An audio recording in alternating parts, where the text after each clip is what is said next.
প্রতিদিনের মতো আজ অফিস থেকে ফেরার পথে দুইটা তাজা গোলাপ কিনে বাসায় যাই। তবে অনেকবার কলিং বেল বাজানোর পরও লিসা দরজা খুলছে না। সারা দিন অফিস করে ক্লান্ত শরীরে দরজার সামনে দাঁড়িয়ে থাকার যেন কোনো শক্তিই দেখিনি। কিছুক্ষণ পর ডাকাডাকি করা শুরু করলাম। এদিকে লিসার ফোনে অনেকবার কল দিলাম কিন্তু রিসিভ করে না। লিসার ফোনের রিংটং এর আওয়াজ আমি শুনতে পাচ্ছি কিন্তু লিসা তো এমন কখনোই করে না। এই সন্ধ্যায় তো কখনো ঘুমায় না। বেশ চিন্তায় পড়ে গেলাম। আমার বাসার নিচতলায়, তাই ঘুরে ব্যালকনির সামনে গিয়ে দেখি দরজা অর্ধেকটা খোলা। লিসাকে দেখা যায় কিনা তাই আমি দরজার ফাঁক দিয়ে তাকাতাকি করছি। কিছুক্ষণ তাকাতাকি করার পর হঠাৎ করে ফ্লোরে চোখটা আটকে যায় আমার। লিসার চুল এলোমেলো অবস্থায় ফ্লোরে বিছিয়ে আছে। আমার বুকের ভেতর হঠাৎ করে ধাক্কা দিয়ে উঠলো। ঘরের ভেতরটা দেখার জন্য ব্যালকনির গ্রিল বেয়ে কিছু দূর উঠে উকি দিলাম। তাকাতেই দেখি লিসা হাত পা ছুঁড়ে অর্ধনগ্ন অবস্থায় ফ্লোরে পড়ে আছে। ওর পায়জামা অর্ধেকটা খোলা রয়েছে। দেখা মাত্রই আমার দেহ পাথরের মতো শক্ত হয়ে গেল। আমি নিজেকে ধরে রাখতে পারলাম না, সোজা নিচে আছড়ে পড়লাম গ্রিল থেকে। তখন সন্ধ্যা 7:30টার কাছাকাছি। আমার গলা শুকিয়ে কাঠ হয়ে গেল, হাত পা থরথর করে কাঁপছে। আমি এটা কি দেখলাম? নিজের চোখে বিশ্বাস করতে পারছি না। নিজেকে কোনো রকমে দাঁড় করিয়ে পাশের বাসার কাই ভাইকে ডাক দিলাম। আমি যেন কাঠের পুতুলের মতো দাঁড়িয়ে আছি। নিজের ভেতর কোনো কিছুই যেন অনুভূত হচ্ছে না। 5 বছর রিলেশন করে বিয়ে আমাদের। বিয়ে হয়েছে এই মাত্র 2 বছর। খুব ভালোবাসি আমি লিসাকে। ওকে ছাড়া আমি এক মুহূর্ত নিজেকে কল্পনা করতে পারি না।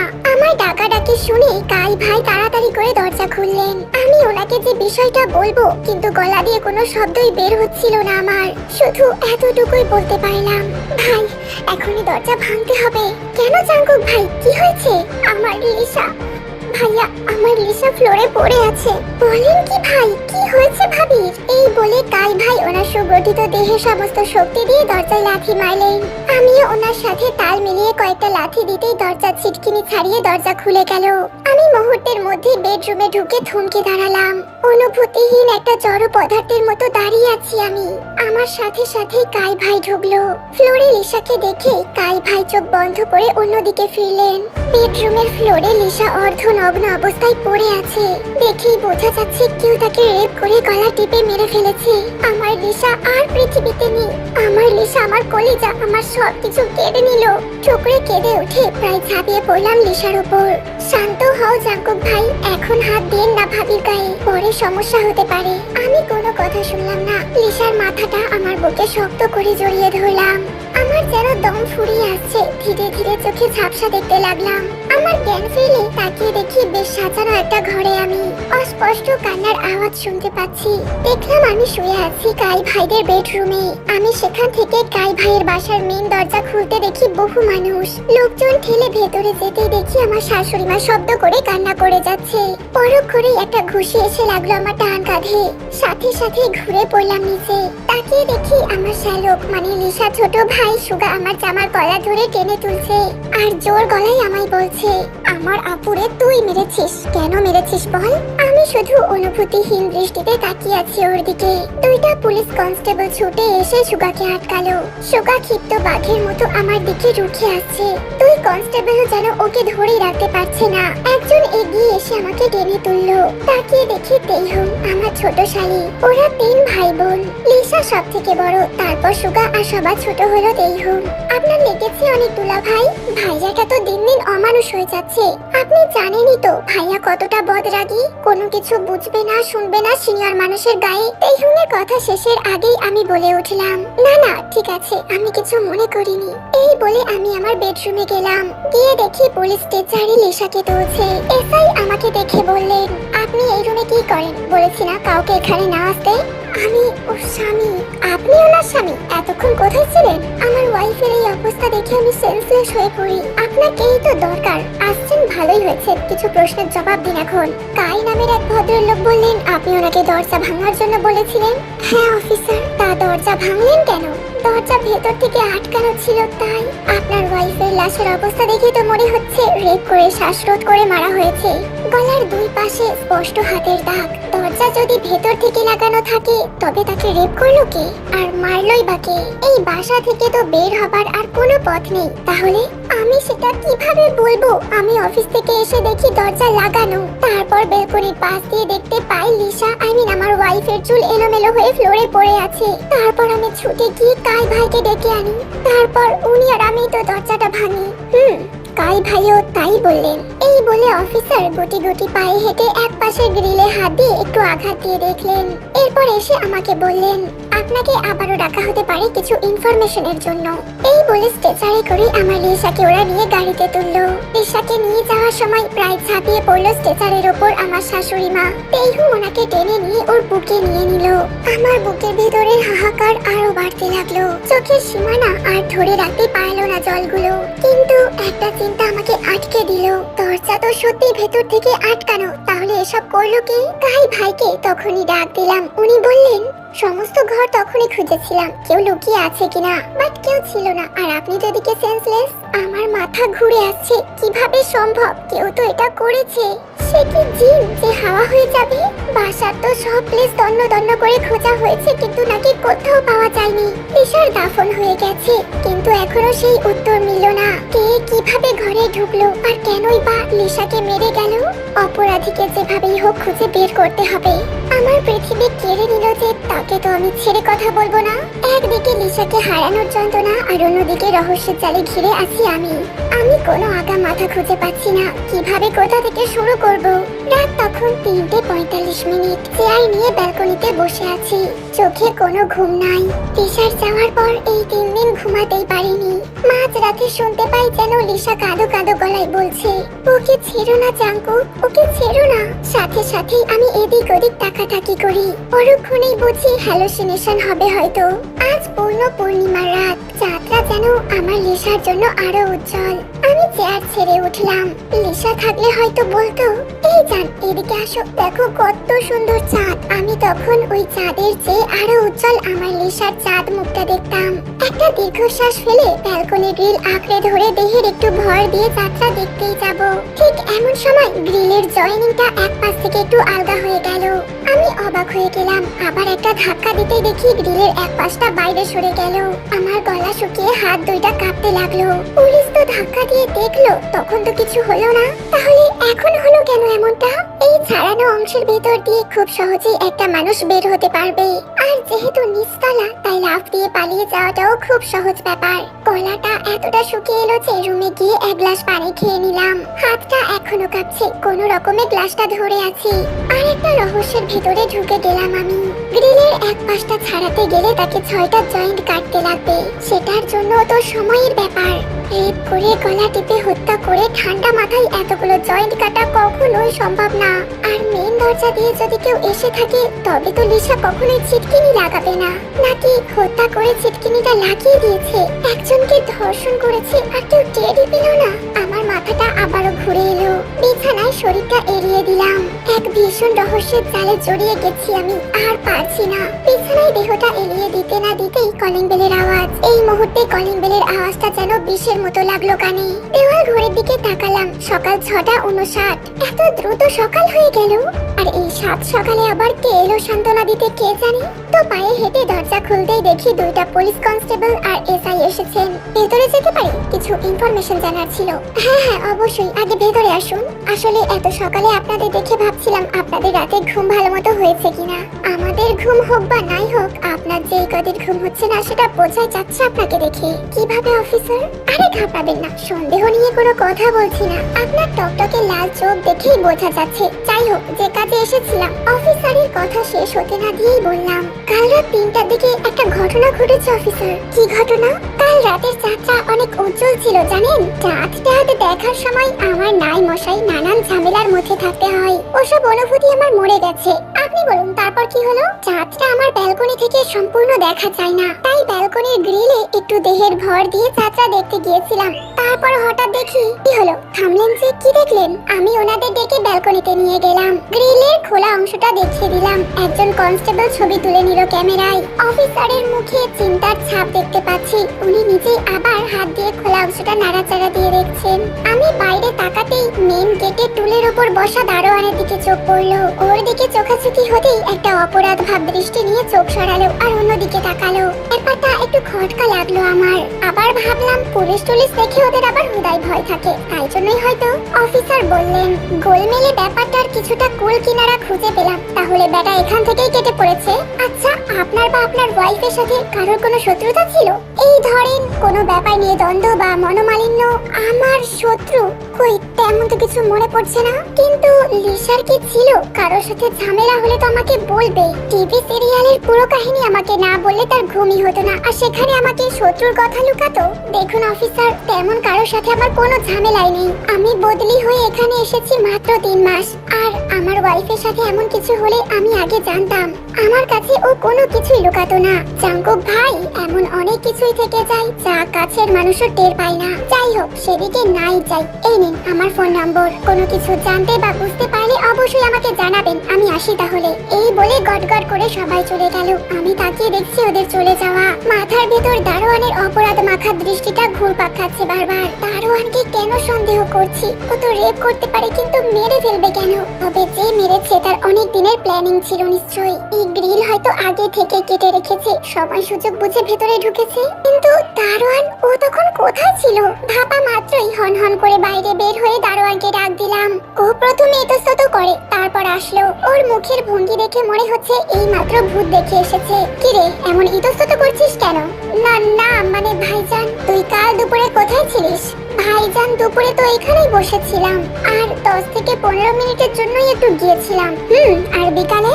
আর বিকেলে ভাইজান বাড়িওয়ালা চাচা আমাকে একটু দোকানে পাঠাইছিল, তাই আসতে একটু লেট হয়েছিল ভাইজান। আচ্ছা বল, তোর ভাবি যেদিন খুন হলো সেই দিন এই বিল্ডিং এর অপরিচিত কেউ ঢুকেছিল? ভাইজান, দুপুরের দিকে একটা লোক ঢুকেছিল। লোক? তুই চিনিস তাকে? কেমন দেখতে সে? কোন বাসায় ঢুকেছিল? ভাইজান, শ্যামলা করে মোটামুটি লম্বা একটা লোক। পরিচয় জিজ্ঞাসা করতে বলল লিসার ভাবির কাছে যাবে। আমি ভাবলাম আপনার কোন আত্মীয় হবে, তাই আমি কিচ্ছু বলিনি ভাইজান। এতক্ষণে সবকিছু ঠিকঠাক ছিল, কিন্তু দারোয়ানের এই কথা শুনে সবকিছু ওলটপালট হয়ে গেল। অপরিচিত লোক, সে ঠান্ডা মাথায় গ্রিল কাটবে কিভাবে? আর কাটলেও তো দারোয়ান বা অন্য কেউ দেখতে পাবে। এই, আমার সাথে বানিয়ে বানিয়ে গল্প করছিস? এক থাপ্পড়ে তোর দাঁতটা ফেলে দেবো বেয়াদব। আমার এমন রূপ দেখে দারোয়ান বেশ ভালোই ভিমড়ি খেলো। ভাইজান, ধমকান কেন? আমি সত্যিই তো বললাম। পুলিশ এসে পাছাই বাড়ি চালালে সব সত্যি বের হবে। চা এখন। ও কোনো রকমে আমার চোখের সামনে থেকে পালালো। দারোয়ানের প্রতি সন্দেহটা আরো শক্তপোক্ত হলো। হয় ওই করেছে, নইলে কেউ ওকে টাকা খাইয়ে মুখ বন্ধ করেছে।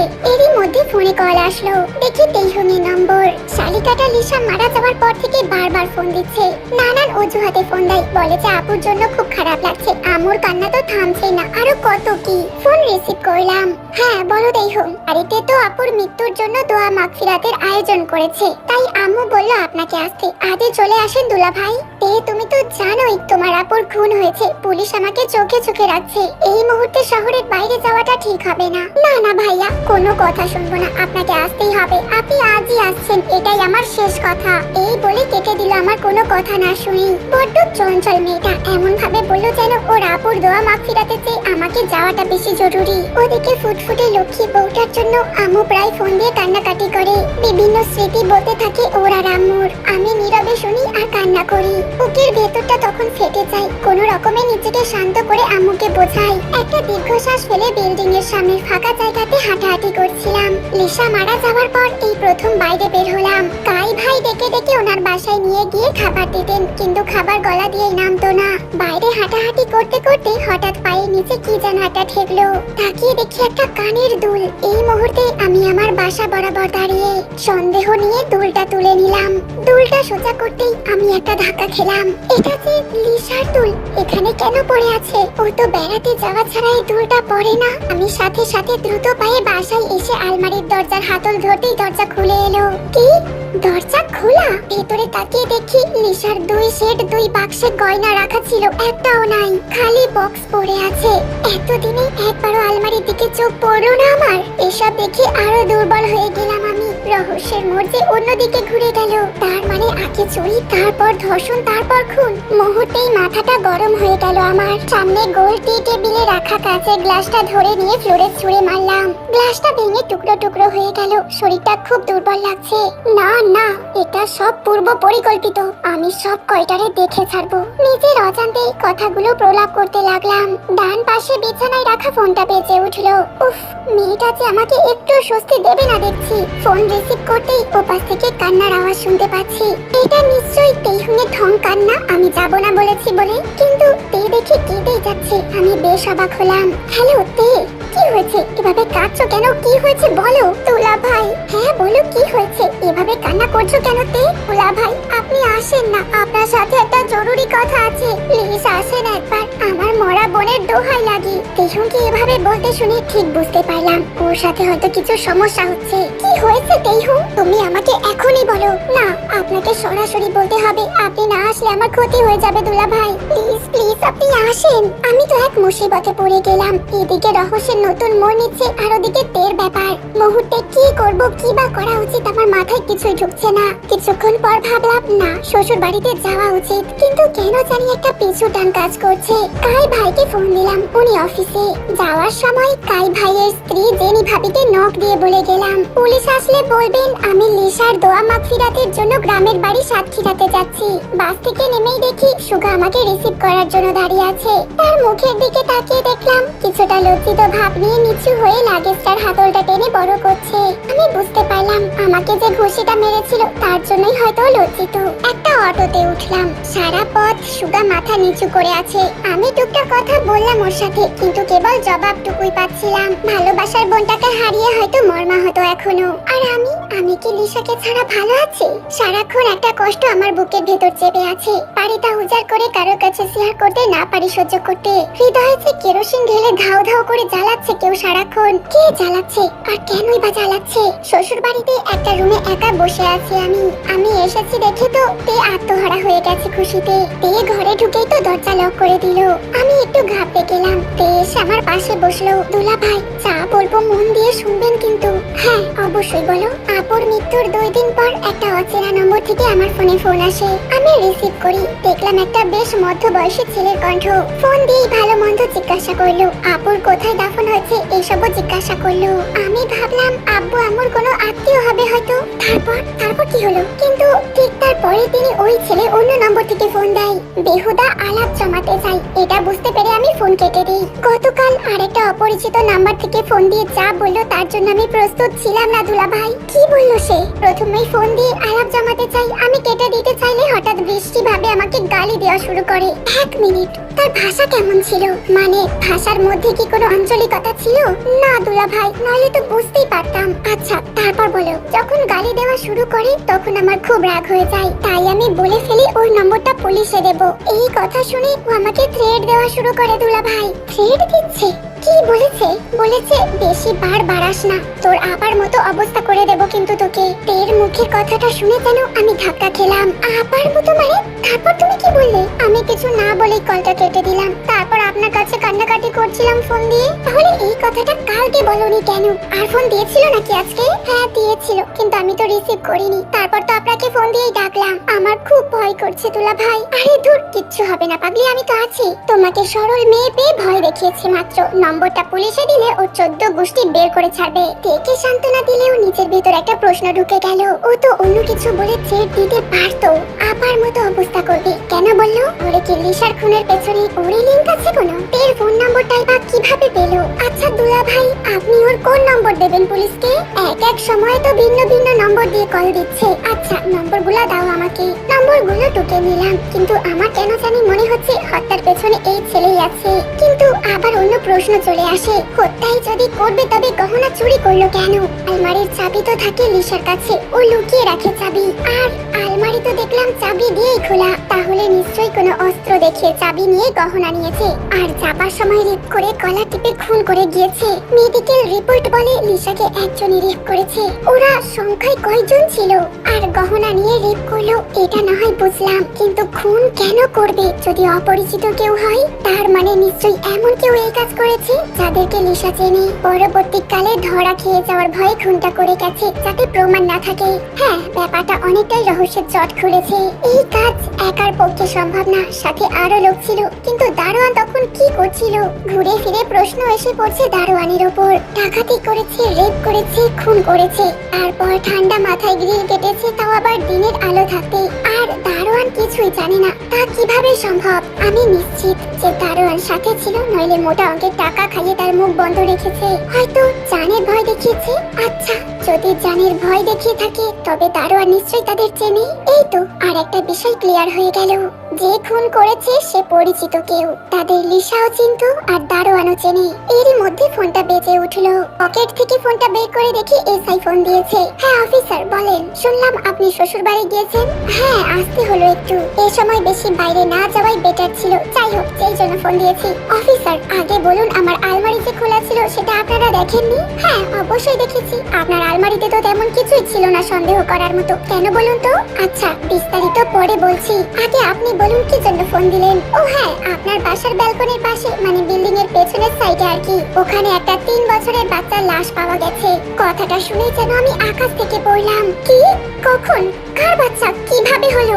এত প্রশ্ন করবেন না, আপনি আগে চলে আসুন, কাজ মিটিয়ে সবকিছুই জানতে পারবেন। আর হ্যাঁ, আজকালের ভেতরেই চলে আসবেন। রাখি, সাবধানে থাকবেন। অফিসার ফোনটা রেখে দিল। আমি স্তব্ধ হয়ে বসে রইলাম। কি হচ্ছে এসব? আমার আবার কোনো ক্ষতি করবে না তো? আর কি চাই ওরা? আমি যে বিল্ডিং এ থাকি সেখানে তো এমন কোনো পরিবার নেই যাদের ছোট বাচ্চা আছে। সবার সাথেই তো আমার পরিচয় আছে। এটা নিশ্চয়ই কেউ মেরে ফেলে রেখে দিয়ে গেছে। কিন্তু এত ছোট বাচ্চাকে এত বড় পাঁচিল টপকে আমার বাসার পাশে মেরে ফেলে দিয়ে গেল। শহরে তো আরো কত সহজ জায়গা আছে যেখানে রিল্যাক্সে ফেলতে পারতো, কিন্তু তা করেনি। এই বাচ্চা ফেলার পেছনে কারণ অবশ্যই আছে, আর সেই কারণটাই যদি আমি হই, বুকের ভেতর হঠাৎ করে কেমন জানি ভয় ভয় করতে লাগলো। 3 বছরের খুন করা বাচ্চা ফেলে আমাকে টার্গেট করছে, সেটা বোঝাতে চাচ্ছে না তো? সাতক্ষীরা থেকে মাত্রই বাসায় ফিরলাম। বাসায় ঢোকার আগে কাই ভাইয়ের বাসার দরজা নক দিলাম। কাই ভাই বাসায় নেই ভাবি? এখন তো বেলা 12টা বাজে, অফিস টাইম। ও অফিসে আছে।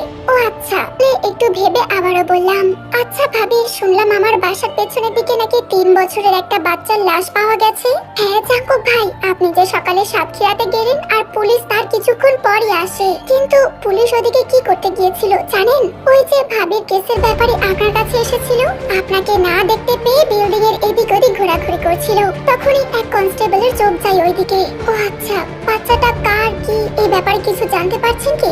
আসলে ভাই, পুলিশ লাশ নিয়ে যাওয়ার পর তো আর কিছুই জানা যায় না। এইসব ঘটনা ঘটছে বলে তো আপনার ভাই বলছে বাসা চেঞ্জ করবে। কি?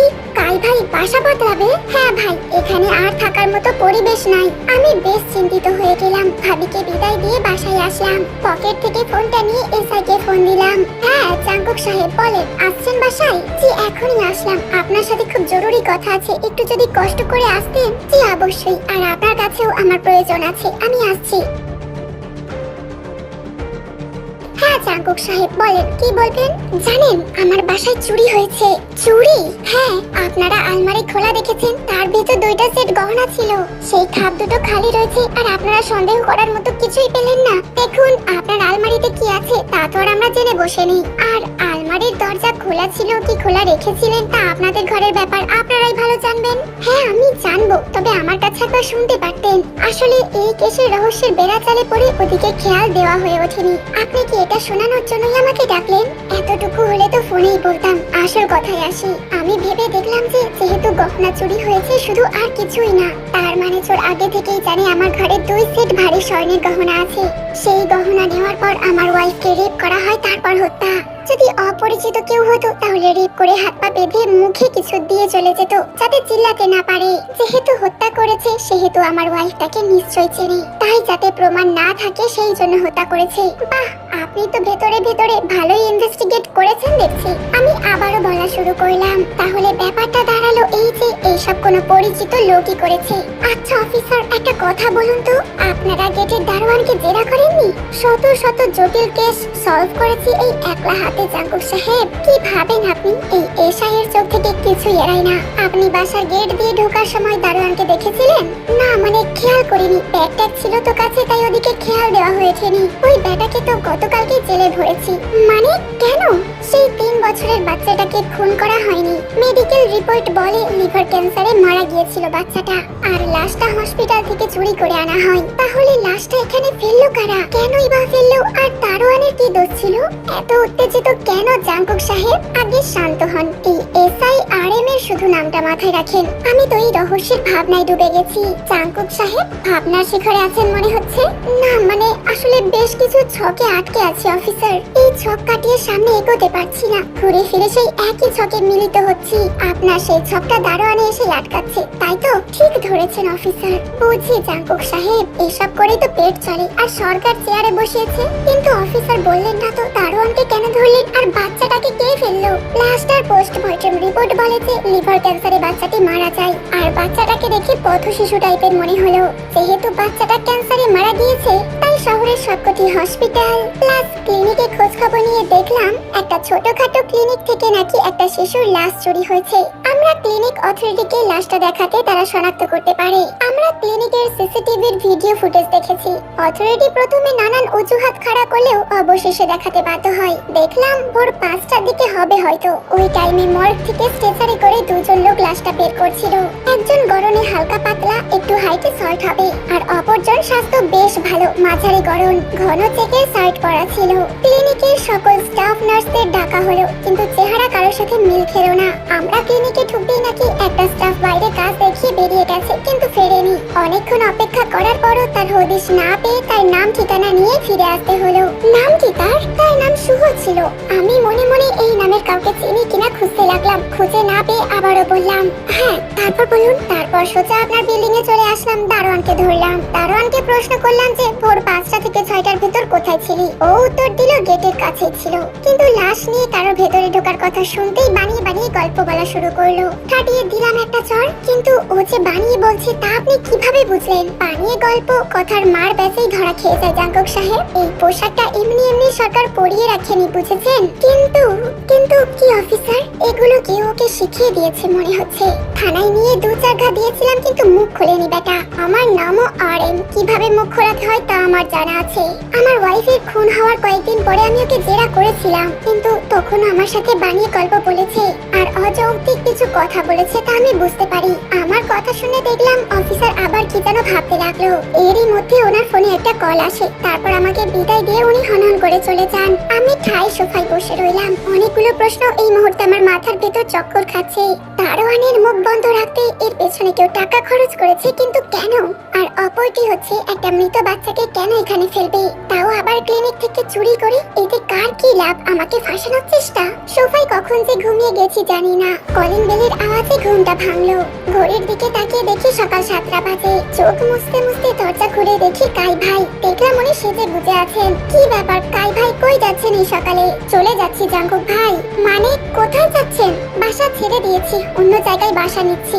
আপনার এই ঘটনার পর আমার নিজেরও অনেক ভয় লাগে। জানেনই তো আপনার ভাবি বাসায় একাই থাকে। আমি কিছু একটা বলতেই যাব, কিন্তু কাই ভাই তাড়াহুড়ো দেখিয়ে বললেন, আচ্ছা আসি জাঙ্কুক ভাই, পরে দেখা হবে ইনশাআল্লাহ। এই বলে হনহন করে চলে গেল। আমি একটু বাইরে এসে দেখি ট্রাকে সব গোছানো শেষ। বেশ অবাক হলাম, রাতারাতি সব গুটিয়ে কেটে পড়ার মতো লাগলো ব্যাপারটা। কিন্তু ট্রাক নিয়েছে কেন? নিশ্চয়ই দূরে কোথাও বাসা নিয়েছে। আরে কাই ভাই কিসে চাকরি করে সেটাই তো জানা হলো না। পাশে বাসা, তাই মুখে মুখেই ভালো পরিচয় শুধু। বাসায় এসে বেসিনের আয়নার সামনে দাঁড়িয়ে ব্রাশ করছিলাম। আচ্ছা অফিসার বলে গেলেন দারোয়ান নাকি বানিয়ে বলছে। আমার সাথেও তো এমন করেছে, তাহলে এমন কেউ ওর সাথে রেগুলার কন্ট্যাক্টে রাখে কি? তাহলে তো দারোয়ানের ফোনের কল লিস্ট চেক করলেই বোঝা যাবে। আমাকে এখনই থানায় যেতে হবে। মুখ ধুয়ে ফ্রেশ হয়ে নিলাম। প্রচন্ড ক্ষুধা লেগেছে, কিন্তু বাসায় তো কিছুই নাই, আর খাবারও তো সময় নাই। দ্রুত থানায় যেতে হবে। থানায় এসে এসআই এর সামনে বসে আছি। একটু আগে জেলের ভিতর দারোয়ানকে দেখে আসলাম। ওকে দেখে মনে হলো ভালোই মারধর পড়েছে ওর ওপর। আপনি এসেছেন, খুব ভালোই হয়েছে। এই কেসটা নিয়ে বড্ড ঝামেলায় আছি বুঝলেন। রেপ প্লাস খুন এতদিন কেন লাগছে তাই উপর মহল থেকে চাপ আসছে। আপনার কাজটা সহজ করতে এসেছে অফিসার। কিরকম ভাবে? দারোয়ান আপনার এবং আমার সাথে বানিয়ে গল্প বলেছে। দেখুন, ও যদি কিছুই না বলতো তাহলে ব্যাপারটা আরো জটিল হতো, কিন্তু ওর হালকা বুদ্ধি সেটা আরো সহজ করে দিয়েছে। ওকে নিশ্চয়ই কেউ এমন ধরনের কিছু বলতে বলেছে যাতে ব্যাপারটা আরো জটিল হয়, কিন্তু দারোয়ানকে এত জটিলতা বোঝে?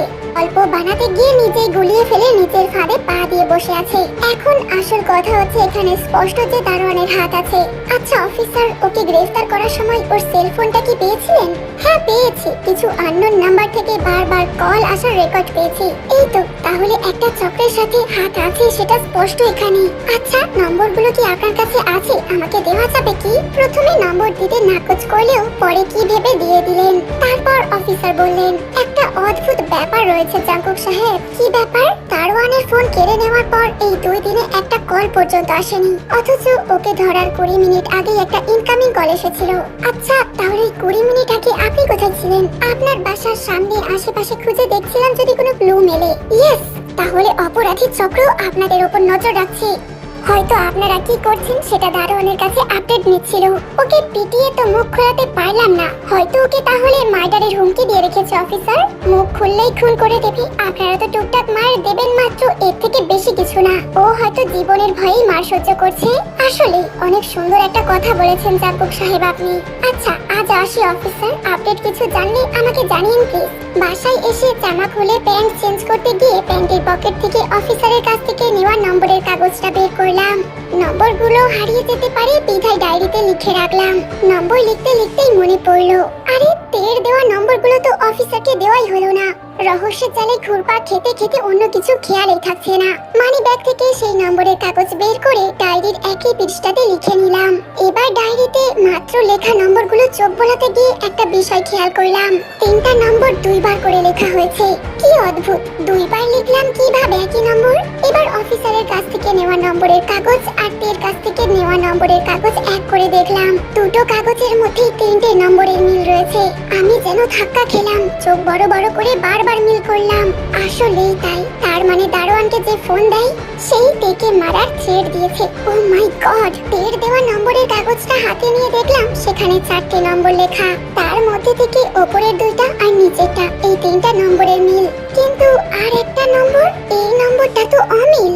অমিল নম্বরটা কলম দিয়ে একটা টিক চিহ্ন দিয়ে রাখলাম, আর একটা কাগজের টুকরায় নম্বরটা টুকে নিয়ে কাগজটা মানি ব্যাগে ঢুকিয়ে রাখলাম। প্রচন্ড গরম অনুভূত হচ্ছে, কপালে বিন্দু বিন্দু ঘাম জমা হয়েছে, আর সেই সাথে উত্তেজনার শিহরে কেন জানি মনে হতে লাগলো তের দেওয়া এই অমিল নম্বরটাই হয়তো সকল রহস্যের সমাধান। আচ্ছা অফিসারের দেওয়া নম্বরগুলো তো উনি ট্র্যাকিং করে রেখেছে, এখনো অবধি তো সেই নম্বরগুলো ওপেন হলো না। এই অমিল নম্বরটাও ট্র্যাকিং এ রাখতে হবে। মাত্র তো থানা থেকে আসলাম, আবার থানায় যাব?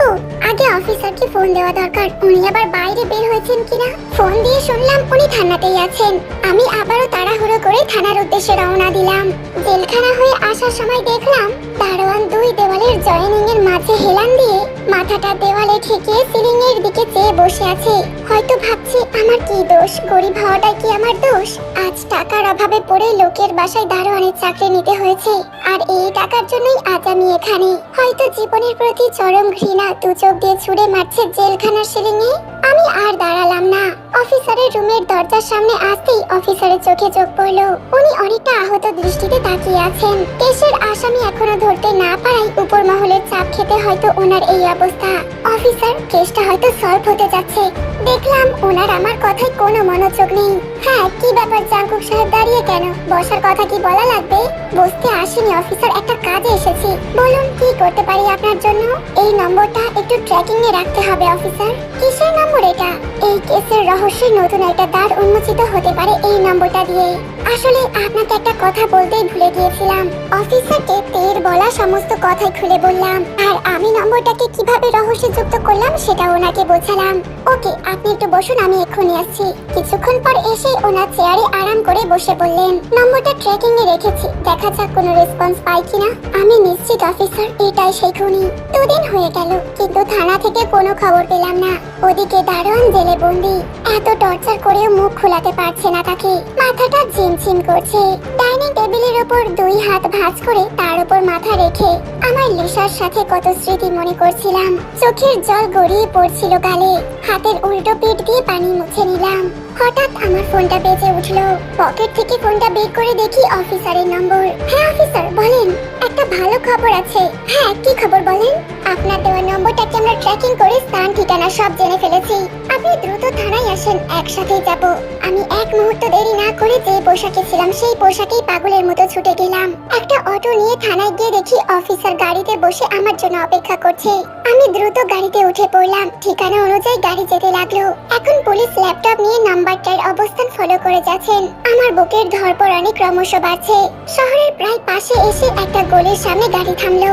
এই গলি দিয়ে গাড়ি ঢুকতে পারবে না। আমাদের গাড়ির পেছনে একটা পুলিশের গাড়ি। বেশ 10-15 জনের মতো কনস্টেবল এসেছে। অফিসারের নির্দেশে সবাই সবার অবস্থান নিয়ে নিল। খুব দ্রুত যেতে হবে, সিমটা অফ করলে এই গলির মাঝে সব হারিয়ে যাবে। বেশ কিছু গিয়ে একটা বিল্ডিং এর সামনে এসে দাঁড়াতে বললেন অফিসার। উনি আছেন সাধারণ পোশাকে। এই বিল্ডিং থেকে সিগন্যাল পাওয়া যাচ্ছে। অফিসার সব কনস্টেবলদের বাড়ি চারপাশ ঘেরাও করতে বললেন। আমি অফিসার আর 4 জন কনস্টেবল বিল্ডিং এর সিঁড়ি বেয়ে উপরে উঠছি। একজন ল্যাপটপ ধরে আছে। সিগন্যাল থেকে আমরা 5 থেকে 6 মিটারের দূরে। 3 তলায় উঠে দেখি সিগন্যাল একদম নিকটে। 3 তলায় 2টা অ্যাপার্টমেন্ট, একটাতে তালা ঝুলছে আর একটা খোলা। ব্যাপারটা আরো সহজ হয়ে গেল। কনস্টেবলদের একটু গা ঢাকা দিতে বললেন অফিসার। সাধারণ পোশাকে আমি আর অফিসার। আমি কাঁপা কাঁপা হাতে কলিং বেলের সুইচ চাপলাম। কয়েকবার চাপলাম। সবাই সবার পজিশনে রেডি। অফিসার তার হ্যান্ড গানে হাত দিয়ে আছেন। দরজা খোলার শব্দ পেলাম। দরজা খুলতে যাকে দেখলাম তাতে আমি আর অফিসার যেন 220 ভোটের ধাক্কা খেলাম। আমি নিজের চোখে বিশ্বাস করতে পারছি না। এটা কিভাবে সম্ভব? কাই ভাই আমাদের দেখে ভিমড়ে খেলেন। সাথে সাথে 2 জন কনস্টেবল কাই ভাইয়ের দিকে রাইফেল তাক করলেন আর একজন কনস্টেবল ভেতরে গিয়ে কাই ভাইয়ের হাতে হ্যান্ডকাফ পরিয়ে দিলেন। কি ব্যাপার, কি হচ্ছে সব? আমি তো কিছুই বুঝতে পারছি না। সবই বুঝতে পারবেন কাই সাহেব। খুব ঘুরিয়েছেন আমাদের, এত দিনের ঘুম হারাম করে দিয়েছেন। ল্যাপটপ হাতে আর একজন কনস্টেবল ভেতরে ঢুকেই দেখেন সিগন্যাল থেকে হাফ মিটার দূরে জেনি ভাবি ঘর থেকে বাইরে এসে চমকে গেলেন। এসব কি? আপনারা ওকে ধরছেন কেন? কেন ধরছি তা একটু পরেই টের পাবেন। দেখুন তো এই নম্বরটা চিনতে পারেন কিনা। এই সিমটা ওয়ার্ডরোবে পড়ে থাকতে দেখে আজই তো অন করলাম। ভাবির মুখে এই কথা শুনি তাই ভাই ভাবির দিকে অগ্নি দৃষ্টিতে তাকালেন। কেন গো, এই নম্বরে কি হয়েছে? আপনি কি জানেন আপনার স্বামী একজন খুনি, একজন ধর্ষক? কি সব উল্টো পাল্টা বলছেন আপনি আমার স্বামীর নামে? ওদিকে কনস্টেবল ঘর থেকে ফোনটা নিয়ে এসে বলল, স্যার এতেই সেই সিমটা। এখন আমাদের যেতে হবে। বিস্তারিত থানায় এসে শুনে যাবেন আপনার স্বামীর নামে। কাই ভাইকে পিঠ মুড়িয়ে চেয়ারের সাথে বেঁধে জিজ্ঞাসাবাদ করা হচ্ছে। কাই ভাইয়ের গালে ইতিমধ্যেই অফিসার 5টা আঙুলের দাগ বসিয়ে দিয়েছে। দেখলাম পাশে দাঁড়িয়ে থাকা কনস্টেবল একটা তেল মাখানো মোটা লাঠি দিয়ে কাই ভাইয়ের ডান বাহুতে সজোরে বাড়ি কষালো। আমি বলছি এখন লুকিয়ে আর কি হবে? মারতে নিষেধ করেন প্লিজ অফিসার। হ্যাঁ বল। আবার দারোয়ানের মতো বানিয়ে গল্প বলিস না। একটা হার কিন্তু আর আস্ত রাখবো না। আসলে আমি ভাবিকে মারতে চাইনি। আমি গহনাগুলো লুট করতে চেয়েছিলাম। আমার সাথে দারোয়ান আর একজন ছিল। আমি ভাবির গলায় ছুরি ধরে আলমারির চাবি নিই। গহনা নেওয়ার সময় ভাবি চিল্লাচিল্লি করছিল। তাই দারোয়ান তার মুখ চেপে ধরে আর দারোয়ানই রেপ করে। এই শুনে আমার মাথায় রক্ত উঠে গেল। ইচ্ছা করলো দারোয়ানকে খুন করে আসি। তাহলে খুন করলো কে? রেপ করার সময় গলা মুখ একসাথে চেপে ধরাতে দম আটকে মারা গেছে। আমি আর দাঁড়িয়ে থাকতে পারলাম না। কনস্টেবলের হাত থেকে লাঠিটা নিয়ে পাশে বসিয়ে রাখা দারোয়ানকে ইচ্ছা মতো পেটানো শুরু করলাম। অফিসার প্রথমে কিছুই বললেন না। এক পর্যায়ে আমাকে থামতে বললেন। আমি ওনার কোনো কথা শুনলাম না। আজ মেরেই ফেলবো ওকে। 2 কনস্টেবল আমাকে সরিয়ে নিয়ে লাঠি নিয়ে নিল। ওই রাগে কাই ভাইয়ের মুখে 4-5টা থাপ্পড় দিলাম। এই পর্যায়ে অফিসার আমার কাঁধে হাত রেখে বললেন, শান্ত হন জাঙ্কুক ভাই। আমি আপনার মনের অবস্থা বুঝতে পারছি, কিন্তু এটা থানা। আমি ওনার কথা সরে এসে বাইরে তাকাতেই দেখি তে আর আমার শাশুড়ি মা দাঁড়িয়ে দেখছিল। দেখলাম দুজনের চোখেই পানি। কাই ভাইকে অপরাধী হিসাবে জানার পর আমি তেকে জানিয়েছিলাম সবটা। তাই তখনই হয়তো তারা চলে এসেছে এখানে। অফিসার আবারও প্রশ্ন করলো, আর বল ব্যালকনির গ্রিল কে কাটলো? আসলে গ্রিলটা অনেক আগে থেকে কেটে রাখা। জাঙ্কুক ভাই আর ভাবি বেড়াতে গিয়েছিল তখনই কেটে রেখেছিলাম। তো গ্রিল কেন কাটলি? গ্রিল কেটেছিলাম, কারণ প্রথমে ভেবেছিলাম যে এই গ্রিল কেটে তারপর জানালার গ্রিল কেটে চুরি করব। প্রথম দিন বাইরের গ্রিল কাটি, আর দ্বিতীয় দিনে ওনারা বাসায় ফিরে আসেন বলে আর হয়নি। আর ওই 3 বছরের বাচ্চার লাশ কেন ফেললি? ওটা আসলে চাঙ্কুক ভাইকে ফাঁসানোর জন্য। আর এই কেস যেন কোনো সমাধানে না আসে তাই। বাহ, ভালোই চাল চেলেছিস দেখছি। তুই আমার শালিকার নম্বর কোথা থেকে পেয়েছিস? ভাবির মোবাইল থেকে। শোনা মাত্রই আরো 2টা থাপড় বসালাম। আবারও জিজ্ঞাসা করলাম, আমার ঘরে যে 2 সেট গহনা ছিল তুই কিভাবে জানলি? আমার ওয়াইফ ভাবির কাছ থেকে একটা অনুষ্ঠানে যাবার জন্য একটা নেকলেস চেয়ে নেয়। ভাবি আমার ওয়াইফের সাথে গল্প করে, আর সেই সুবাদেই জানতে পারি। আমি আর দাঁড়িয়ে থাকতে পারলাম না। 2 দিন প্রায় না খেয়ে আর এত উত্তেজনায় আমার মাথা ঘুরে চোখে ঝাপসা দেখা শুরু করলাম। আমার জ্ঞান ফিরতেই দেখি তে আমার মাথায় পানি ঢালছে। আমি একটু চেয়ে আবারও চোখ বন্ধ করলাম। একদিন পরেই আমি সুস্থ হয়ে উঠলাম। পরে জানতে পারলাম কাই ভাই, দারোয়ান আর একজনকে কোর্টে চালান করা হয়েছে। তারই মধ্যে একদিন অফিসার RM আমাকে দেখে গেলেন। বন্ধুত্ব শুরু হলো ওনার সাথে। আর এদিকে তে আমার পেছনে পড়েই আছে আমাকে বিয়ে করবে বলে।